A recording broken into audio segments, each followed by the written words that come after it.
Assalamualaikum warahmatullahi wabarakatuh. Perkenalkan, nama saya Nita Octavia dengan NIM 18222105 dari Prodi Fisika Angkatan 2022. Di sini, saya akan mengutarakan pendapat saya terkait bagaimana sih orang yang mudah mendapatkan uang atau orang yang seperti apa sih yang mudah untuk mendapatkan uang.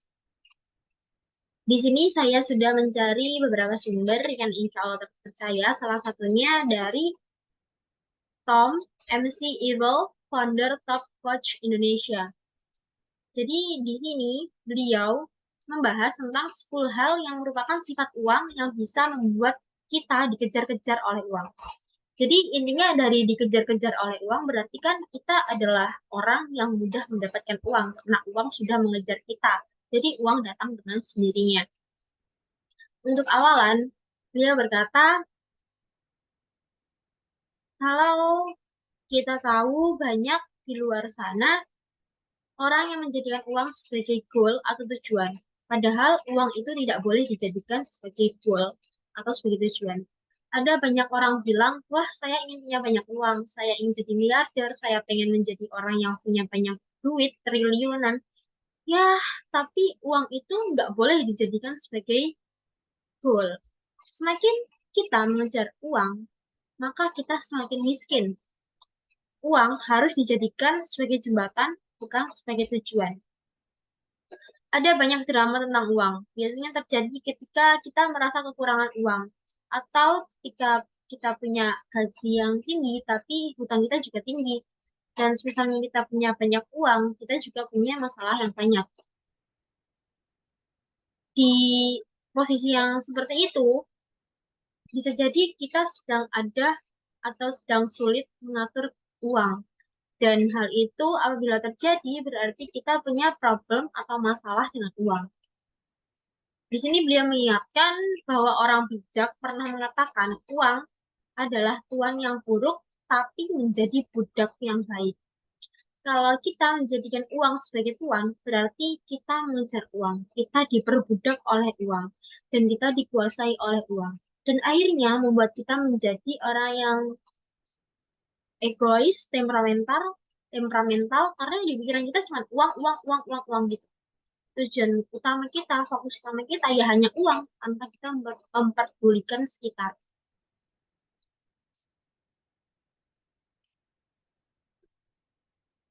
Apabila kita bisa menjadi tuan atas uang yang kita peroleh, atas uang yang kita miliki, justru uang akan bekerja keras untuk kita. Uang akan menjadi budak kita. Nah, mengapa banyak orang yang jauh dari uang? Setiap kali ada uang selalu habis karena tidak memiliki sifat ini. Jadi di sini beliau menyebutkan ada 10 sifat yang membuat kita dikejar oleh uang. Yang pertama yaitu uang suka orang yang spesifik. Uang suka orang yang memiliki keinginan yang spesifik. Semakin semakin spesifik semakin mudah kita mendapatkan uang. Contoh, kita punya beberapa rencana kayak bulan ini kita mau dapat uang bulan ini, uang pemasukan bulan ini kita mau apain aja, terus kita mau investasiin uangnya untuk apa, dari investasi tersebut kita mau dapat untung berapa dan sebagainya. Ya udah, kita tulis secara spesifik, secara rinci strateginya gimana. Jadi di situ udah urut gitu strategi untuk mencapai itu tuh apa aja yang perlu dilewatin. Jadi dengan strategi yang seperti itu, dengan spesifikasi hal-hal yang kita inginkan serinci itu, insya Allah itu akan tercapai dan itu akan kejadian.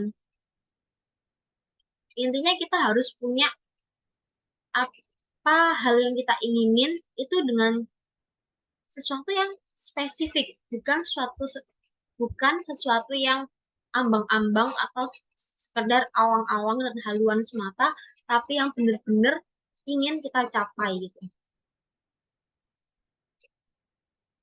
Dan yang selanjutnya yaitu uang suka orang yang yakin. Semakin Anda yakin, semakin bagus. Karena Ada orang yang punya keyakinan yang salah tentang uang. Contohnya begini, ada orang yang mengatakan bahwa uang adalah akar dari segala kejahatan. Padahal tidak punya uang adalah akar dari banyak kejahatan. Kalau Anda ingin memiliki keyakinan yang positif tentang uang, uang akan mendekati kita. Jadi kita harus selalu berpikir positif terkait uang. Contohnya seperti ini.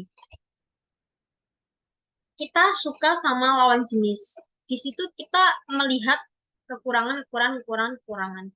Jadi melihat sisi negatifnya dia. Ya dia bakal jauh dari kita. Soalnya kita udah mikirin hal-hal negatif terkait dia gitu. Kalau kita mikirin hal-hal positif terkait dia, ya dia bakal lebih dekat gitu dengan kita. Lebih mendekati kita gitu kan. Soalnya kita udah mikir dia tuh positif, pasti kita sama dia tuh bisa lebih dekat lagi gitu. Daripada waktu kita mikirin dia ini kurangnya gini, negatifnya gini, gini, gini, ya dia bakalan jauh gitu. Ininya kayak gitu. Dan yang ketiga yaitu sifat uang. Uang suka orang yang punya prioritas. Uang akan mendekati orang yang punya prioritas. Semisal, pemasukan bulan ini kita pakai untuk beli apa, mau dikemanain gitu. Jadi di situ kita punya prioritas. Jadi untuk uang bulan ini kita bakalan beli buat kebutuhan pokok di bulan ini sebulan itu apa aja. Jadi kita cuma beli hal-hal yang kita butuhkan, bukan yang kita inginkan karena FOMO atau karena lucu dan sebagainya. Itu enggak banget dan itu hanya akan membuat uang yang kita hasilkan sia-sia.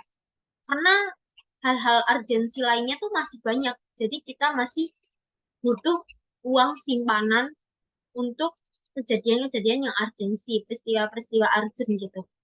Jadi kita harus benar-benar punya prioritas. Ini untuk buat beli kebutuhan pokok, ini untuk investasi, ini untuk nabung dan sebagainya tuh kita harus punya prioritas agar uang yang kita punya itu diatur secara terarah, terstruktur, dan ngebuat kita tuh punya keuntungan lebih dan apa yang udah kita lakuin untuk dapat uang itu jadi lebih berkah gitu. Karena kita udah tahu ini mau dikemanain aja. Dan sifat yang keempat yaitu uang suka orang yang terhormat. Teman-teman, di sini kalau kita adalah orang terhormat, maka uang akan mendekati kita, di mana kita itu orang yang bisa menghormati orang lain, di mana kita punya attitude dan sopan santun yang baik, kita bisa berinteraksi dengan semua orang karena kita punya sopan santun atau manner yang baik. Di situ kita bisa membangun relasi, membangun koneksi, dan dari itu semua pintu-pintu ribuan kesempatan itu akan terbuka. Dan di situ kita bisa mengambil setiap kesempatan karena di setiap kesempatan yang kita coba, di setiap kesempatan yang kita ambil, kita nggak pernah tahu di kesempatan yang mana kita akan sukses gitu. Jadi di situ dari kita menjadi orang yang terhormat, kita bisa menghormati orang lain, kita punya attitude, manner, sopan santun yang bagus, ya semua pintu relasi, koneksi, kesempatan untuk mendapatkan uang itu akan jauh lebih banyak. Intinya uang akan lebih dekat dengan kita. Uang akan datang mengambil kita dengan sendirinya. Oke, untuk sifat yang kelima yaitu uang suka orang yang suka berbagi. Ada pepatah yang mengatakan yang kaya makin kaya, yang miskin ya makin miskin gitu. Karena di saat kita bisa berbagi dengan orang lain, berarti di situ kita sudah tergolong orang yang kaya. Karena kita udah bisa berbagi sesuatu dengan orang lain, di mana kita bisa membantu sedikit perekonomian orang lain, gitu. Membantu sedikit beban orang tersebut. Tapi jika kita merasa diri kita kaya, tapi kita masih tetap pelit, berarti kan di situ kita punya ketakutan akan kehilangan harta yang kita miliki pada saat itu. Dari ketakutan-ketakutan itu yang menyebabkan kita pelit dan akhirnya kita ya udah di setir gitu sama uang. Kita pelit, pikiran kita cuma uang, uang, uang. Kita mikirin diri sendiri, nggak mau bagi sama orang lain. Ya udah, gitu. Di situ kita cuman kaya dalam hal kita punya banyak uang. Tapi sebenarnya kita nggak makmur karena di situ kan kita masih panik nih, masih takut kalau uang kita habis. Tapi di saat orang yang udah mau nih berbagi sama orang lain, bersedekah, zakat dan sebagainya, di situ berarti dia tuh hidupnya tuh udah makmur karena udah bisa ngebantu orang lain, bisa membantu meringankan beban orang lain. Seperti itu. Dan saat kita melakukan setiap kebaikan, maka beribu kebaikan yang akan kita tuai itu pasti menghampiri kita, termasuk juga uang dalam bentuk rezeki. Untuk yang keenam, yaitu uang suka orang yang punya pengetahuan. Di sini ingat ini, knowledge is superpower. Bukan power aja, tapi udah superpower. Di zaman dulu, orang yang punya tanah adalah orang yang kaya. Tapi di zaman sekarang, orang yang punya ilmu adalah orang yang kaya. Misal, orang yang punya ilmu tentang investasi, dia akan kaya. Orang yang punya ilmu tentang manajemen, dia bisa kaya. Dan orang yang punya ilmu tentang bagaimana cara mengelola uang, dia bisa kaya. Jadi, ilmu pengetahuan disukai dan lebih dekat dengan uang. Seperti misal contoh kayak gini, ada dua orang yang melamar di perusahaan kita. Di situ satunya punya pengetahuan, satunya enggak. Berarti yang satunya itu pasti di antara keduanya kita memilih yang punya pengetahuan. Karena buat apa orang nggak punya pengetahuan terus kita terima? Di situ kan berarti dia tuh bener-bener nggak ngerti apa-apa. Untuk apa orang yang nggak ngerti apa-apa kita terima? Pastinya kan kita bakalan milih orang yang bisa berkontribusi lebih untuk perusahaan kita agar dapat memajukan perusahaan. Kalau orang yang nggak ngerti apa-apa kita terima, ya itu malah menjadi beban tambahan, bukan malah kita kerja bareng buat membangun perusahaan itu. Jadi, untuk yang selanjutnya yaitu sifat ketujuh adalah genetik, di mana ini adalah keturunan. Jadi biasanya setiap orang tua pasti bilang, kalau kamu ingin kaya, kamu harus kerja. Kalau kamu ingin apa-apa, ya usaha, gitu kan. Karena nggak ada sesuatu yang instan di dunia ini. Bahkan mie instan pun perlu dimasak dulu buat bisa dimakan, ya kan? Karena semuanya itu butuh proses, semuanya butuh effort, butuh kerja keras, usaha, ikhtiar. Terus untuk hasilnya yaitu kita melakukan tawakal. Jadi gini, kita pengen ada di puncak kesuksesan, tapi kita nolep game aja di rumah. Kita nggak pergi sekolah, kita nggak pergi kuliah, kita cuma ya diem aja di rumah, nggak ngapa-ngapain. Ya kamu mau dapat puncak kesuksesan itu kayak apa gitu? Jalur dalam kayak apa lagi yang bikin kamu naik ke atas? Nggak ada. Itu nggak ada kalau kamu nggak mau effort dari awal, gitu, dari nol. Jadi kamu harus sekolah dulu, terus kamu harus nyari kerja dulu, atau membuka bisnis. Banyak proses-proses yang harus dilewatin agar kita mencapai puncak kesuksesan yang kita inginkan. Gitu. Intinya, kerja keras itu penting karena untuk mencapai sebuah kesuksesan, kita harus gerak. Nggak hanya haluan semata, tapi juga butuh aksi yang nyata. Dan untuk yang ke-8, yaitu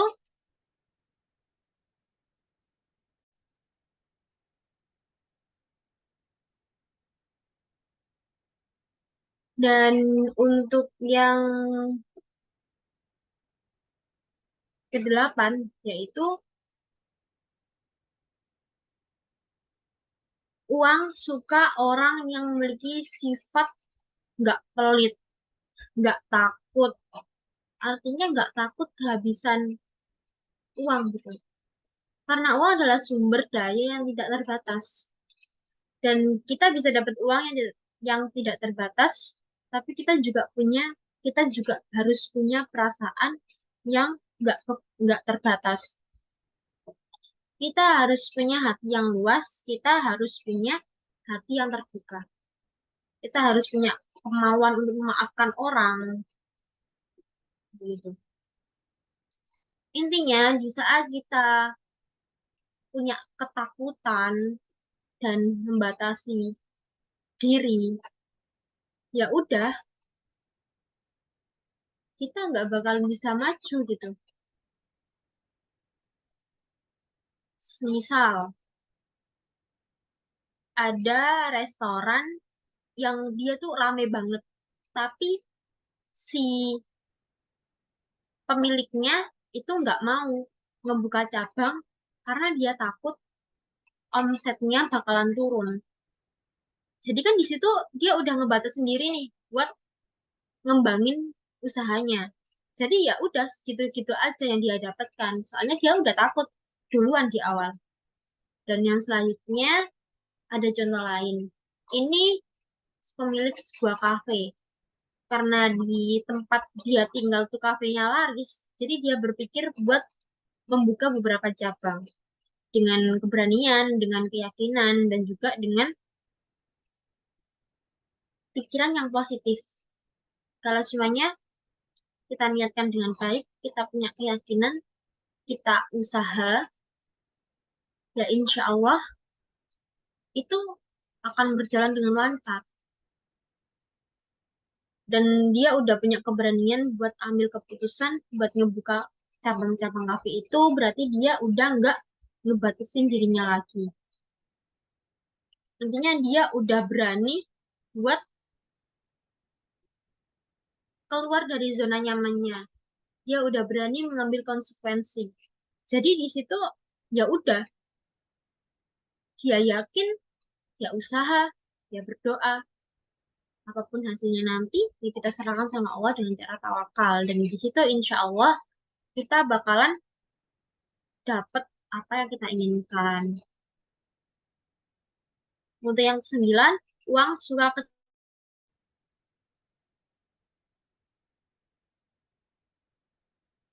Akhirnya yang kesembilan, uang suka kecerdasan. Kecerdasan adalah kemampuan mengambil keputusan dengan tepat. Untuk mengambil keputusan dengan tepat, Anda harus melakukan dua hal. Yang pertama, harus melakukan kesalahan. Dan yang kedua, kita harus belajar dari kesalahan. Di sini beliau mengambil contoh, ada seorang CEO hebat, luar biasa hebat, yang ditanya oleh seorang wartawan. Wow, kamu menjadi CEO hebat dan setiap perusahaan yang kamu pegang luar biasa banget. Apa rahasianya? Lalu si si si, si CEO menjawab, untuk menjadi CEO yang hebat, Anda harus mengambil keputusan yang tepat. Terus si wartawan menjawab, wah luar biasa, tapi gimana? Caranya, untuk bisa mengambil keputusan yang tepat, Anda harus menjadi orang yang cerdas. Terus ditanya lagi tuh, wah gimana caranya untuk menjadi orang yang cerdas? Terus dijawab deh, Anda harus banyak melakukan kesalahan. Jadi kalau Anda melakukan kesalahan, Anda belajar dari kesalahan Anda yang sebelumnya, dan di situ secara alami kecerdasan Anda juga bakal meningkat Anda pernah karena kan kita udah pernah gagal nih, pernah membuat salah nih. Pastinya kan kita nggak mau nih ngebuat salah yang sama agar kedepannya kita lebih bisa menjadi lebih bisa berkembang lagi gitu. Dan berkembang yang kita maksud intinya kita bisa menjadi lebih cerdas dari sebelumnya.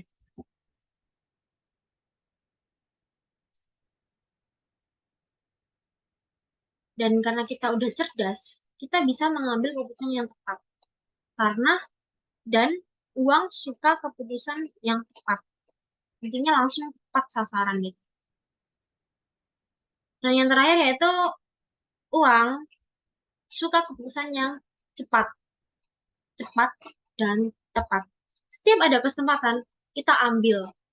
Tapi di situ kita jangan yang ambil aja gitu, tanpa strategi, tanpa pertimbangan yang matang dan sebagainya. Iya, kita ambil, kita persiapkan diri, dan nggak perlu banyak nunda-nunda. Kayak, ah nanti aja deh, masih lama deadline-nya. Ah nanti aja deh, gini, gini, gini. Aku masih malas dan gini, gini. Ya, kita bakalan ketinggalan atau kita bisa kehabisan waktu dan nggak kecapek deh apa yang pengen kita lakuin tadi. Jadi jangan menunda-nunda, kita buat strategi, kita pertimbangkan yang matang, kita ambil kesempatan tersebut. Karena kita nggak pernah tahu di kesempatan yang mana kita akan sukses.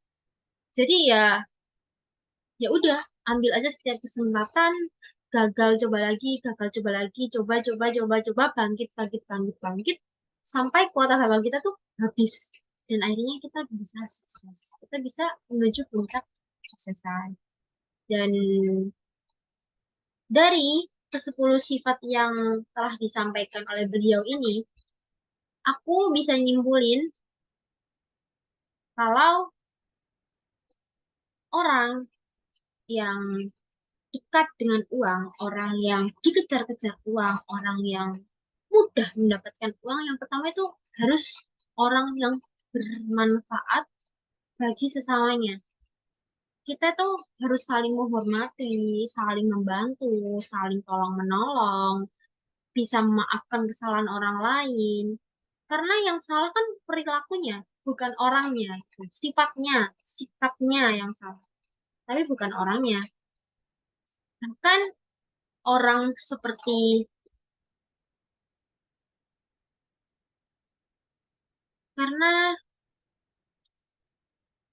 orang seperti Fir'aun pun itu nggak pernah tahu kita nama aslinya Fir'aun itu siapa, karena Fir'aun itu hanya gelar, gelar yang diberikan pada masa itu sebagai seorang raja. Dan kita sampai sekarang nggak pernah tahu namanya itu siapa. Karena diceritakan di dalam kitab, di dalam Al-Quran, itu adalah sifat sikap jeleknya, bukan orangnya. Jadi misal kita benci sama seorang, ya udah benci aja sikapnya, jangan orangnya gitu. Kita lupain, kita maafin sikapnya. Di situ kita pasti lebih, perasaan kita lebih plong, terus kita mikirnya juga lebih positif, dan semua kebaikan-kebaikan di mana kita maafkan segala kesalahan orang, itu pasti kita akan tuai gitu, kebaikan-kebaikan lainnya. Jadi, gimana kita menanam sebuah kebaikan, maka ribuan kebaikan akan menghampiri kita secara kita nggak sangka-sangka. Yang pertama, kita harus bermanfaat bagi orang lain. Kita nggak boleh overthinking duluan. Kita nggak boleh khawatir, panik, atau takut duluan. Karena kita nggak pernah tahu apa yang akan terjadi di depan gitu. Jadi kita harus positif aja dulu. Kita yakin, kita berani ambil keputusan. Kita keluar dari zona nyaman kita. Kita ikut sertakan Allah dalam setiap rencana kita. Kita ikhtiar, ikhtiar, dan ikhtiar. Dan untuk hasilnya kita tawakal. Dan insya Allah, semisal itu dikabulkan, alhamdulillah, dan semisal itu belum dikabulkan, enggak, jadi semisal itu belum dikabulkan, ya kita harus bersyukur karena apa yang kita pilih itu, karena pilihan kita nggak disetujui sama Allah dan kita akan diberikan yang lebih baik oleh Allah. Jadi intinya waktu kita gagal, berarti itu bukan pilihan Allah. Jadi rencana Allah tuh nggak seperti itu gitu. Jadi kita positive thinking aja kalau Allah punya rencana yang lebih baik daripada rencana yang kita rencanakan. Karena Allah adalah skenario terbaik di dunia ini. Intinya kita harus yakin, kita berdoa, ikhtiar, kerja keras, dan selalu menanam kebaikan dimanapun. Karena ya tadi, segala kebaikan yang kita tanam, pasti akan kita tuai hasilnya.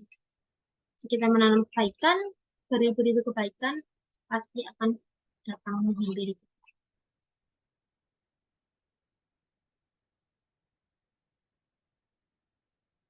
Sekian, itu saja yang dapat saya sampaikan.